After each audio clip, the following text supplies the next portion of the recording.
In this video, I'm going to be guiding you through Chapter 2.2, Organisation and Management. Here are the syllabus statements.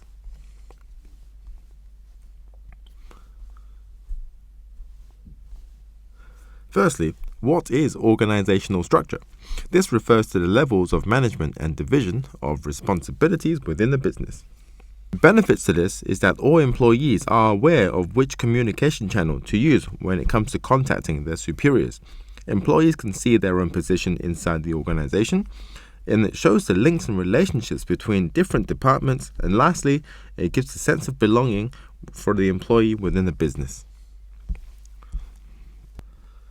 Moving on to the concept of span of control. This is the number of subordinates or employees working directly under a particular manager. So businesses that are tall in structure, managers will have a narrow span of control. And businesses that are short and flat in structure will have a wider span of control. More of this later. Wide span of control is when a manager has many subordinates or employees under them. The advantages of wide span of control is that communication is a lot faster, as employees can directly communicate with the manager at hand. There will be fewer supervisors and managers, so the business will experience some cost savings, and this encourages delegation, as the manager can't do everything themselves.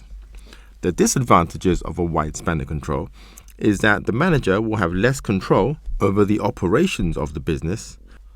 The employees might lack the skill of the task that's been delegated to them, and the manager will simply have to communicate with more delegates, which could cause inefficiencies within the department.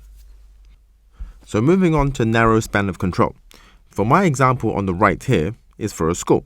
First we have the principal, and then we have the vice principals, the faculty head, head of department, subject leader, and then the teacher. As you can see, there are many layers of management in this particular example. The advantages of this is that there are fewer employees to supervise. So as you can see, the principal only has to supervise 2 people. And then the vice principals only have to supervise 2 faculty heads, and so on and so forth. So the benefits of having so many layers is that there are some opportunities for promotion.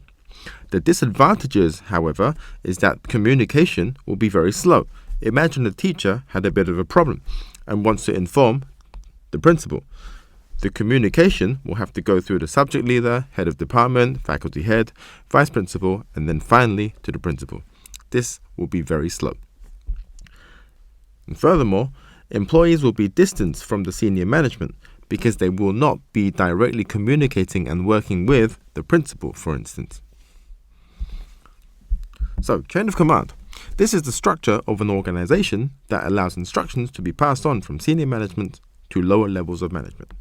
And the factors include the speed of communication, the speed of decision making, and the access to top management. So the advantages of a short chain of command is that communication is very quick because the delegates can directly communicate to the manager. Tasks are easier to delegate as there is only one layer of management. Workers will feel more motivated as they have a direct relationship with the manager, and less managers are needed, which will save money and costs for the business. The disadvantages, however, is that there are limited promotional opportunities for the employees as there is only one layer of management in this example. This increases workload for managers. This is due to an increased span of control, as they are controlling significantly more employees compared to a long chain of command. Moving on to long chain of command. The advantages of this is that there is a clear hierarchy. There is efficient resource allocation, and it allows for specialization. The disadvantages, however, is that decisions will take a long time for them to be made. Communication will be broken down due to the multiple layers of management. And lastly, there will be a reduced autonomy of each individual employee within the organization. This is an example of a hierarchy of a business.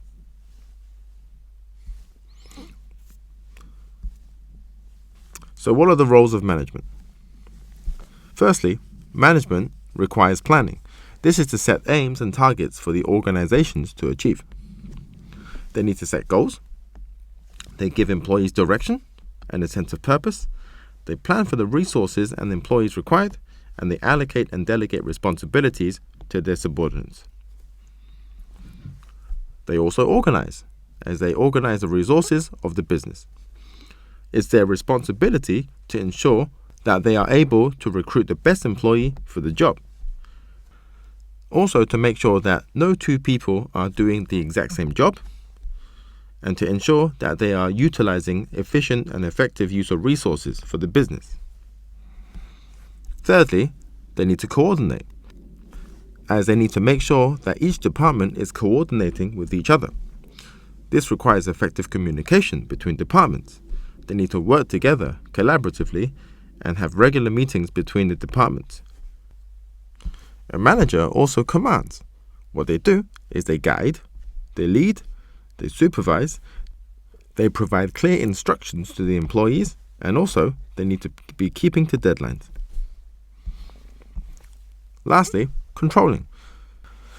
This is for the manager to assess and evaluate the performance of each of their employees. So if they are not performing well, they take corrective actions for the employees if they are not performing. They find out ways and why targets are not met, and as a result, they'll set new targets or alternative targets for the employees to meet. So moving on to delegation. Delegation is giving a subordinate the authority to perform particular tasks. The advantages of delegation for a manager specifically is that it frees up time for the managers so they can do other jobs which are more important. As a result of having more free time, managers are less likely to make business critical mistakes, and managers can manage employees easily. The advantages for the subordinate is that work becomes more rewarding and interesting as they have more autonomy to do their own thing. The employees feel trusted and important, therefore increases motivation in the business.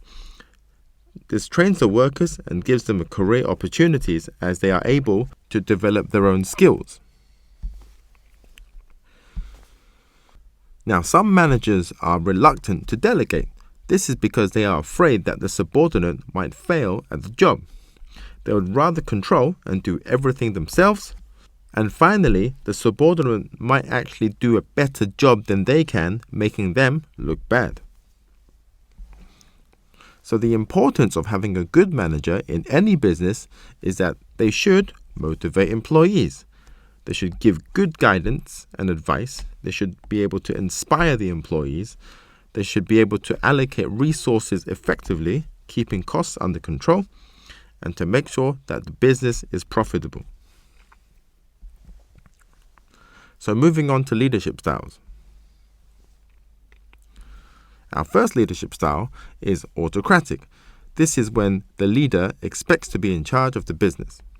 The features of an autocratic leader is that the orders of the leader must be followed without question. Decisions made are solely made by the leader. There is zero involvement of the employees, so there is no say or opinion from the employees. And the communication is one way, which is top down, from the leader. The advantage of this is that decisions are made very quickly, and it's very effective during a crisis. The disadvantages, however, is that the better ideas are usually ignored, and it is very demotivating for employees as their opinions are not valued. A democratic leader, however, involves the employees in the decision-making. The features are that it's two-way communication, information about future plans are discussed with the employees, and the final decisions will be taken into account of the employees' views. The advantages of a democratic leader is that the best ideas are taken into account by employees. This is very motivating for them as they feel valued. The disadvantages of a democratic leader is that it takes a long time to make a decision, and there may be conflict in decision-making with unpopular decisions, such as redundancies or pay cuts. Laissez-faire in French means leave to do, and the features of a laissez-faire leader is that the broad objectives are given to the employees and all the decisions are made by the employees. There is no clear direction given to the employee, and managers have very limited role. The advantages of laissez-faire is that it encourages employee creativity and responsibility. However, the disadvantages are that it lacks direction, there's no clear decision-making structure, and it only works well with highly motivated employees. Now moving on to trade unions. Trade unions are a group of workers who join together to ensure that their interests are being protected. These interests include better pay, better working conditions, a safer working environment, improved job satisfaction, strength in numbers, access to advice and support if there's any disputes at work, more secure employment, and if the above are not met, they may take industrial action, which means to strike or not go to work. So one of the limitations to these trade unions is that it costs money to be within a union, and sometimes it can cost quite a lot. And it requires to take industrial action even if the employee does not agree with these decisions. So moving on to the solved examination questions. Please be reminded that I have a playlist of exam techniques for Paper 1 and Paper 2 in the description below. Identify and explain 2 advantages to VIS of changing its organizational structure. Advantage 1. Lower labor costs, as there is no need to hire as many managers for the insurance business. Advantage 2. Managers will feel less remote. This means that managers will be more accessible for the employees to communicate with. This is to deal with the complaints. Do you think that having many layers of hierarchy is the best type of organizational structure for a large business? Many layers will create more opportunities for employees to get promoted, as they will be motivated to work, whilst having a wide structure will allow communication to flow more quickly, and problems will be dealt with quickly and decisively. Having a wide structure is not the best, as they will have too many responsibilities for the managers. I think that many layers of hierarchy is the best for a large business, as there will be greater control over the large number of employees and they can stay focused on the greater objective. Explain 1 advantage and 1 disadvantage to TFN of its managers having a wide span of control. Advantage: faster communication. This means that decision-making of its 37 shops will be done quickly and decisively. A disadvantage is that workers may not be able to cope. This means that they will have some additional responsibility, which lead to more errors and mistakes in the travel business. Identify 2 roles of a manager: commanding and controlling. Outline 2 advantages of GHT of having a short chain of command. Advantage 1, faster communication for its public limited company. Advantage 2, easier to delegate tasks for its 600 employees. Explain 2 advantages of AHG of its managers using delegation. Advantage 1, reduces workload for managers, so they can focus on the more important aspects of selling their gardening products. Advantage 2, that trust is developed between manager and employee, so working relationships will be better, which will lead to better loyalty of its 30 employees. Do you think that autocratic leadership is the most effective style of managers to use when an organization has a large number of employees? Justify your answer. Autocratic leadership is effective because decisions can be made quickly and it's easier to respond to business opportunities.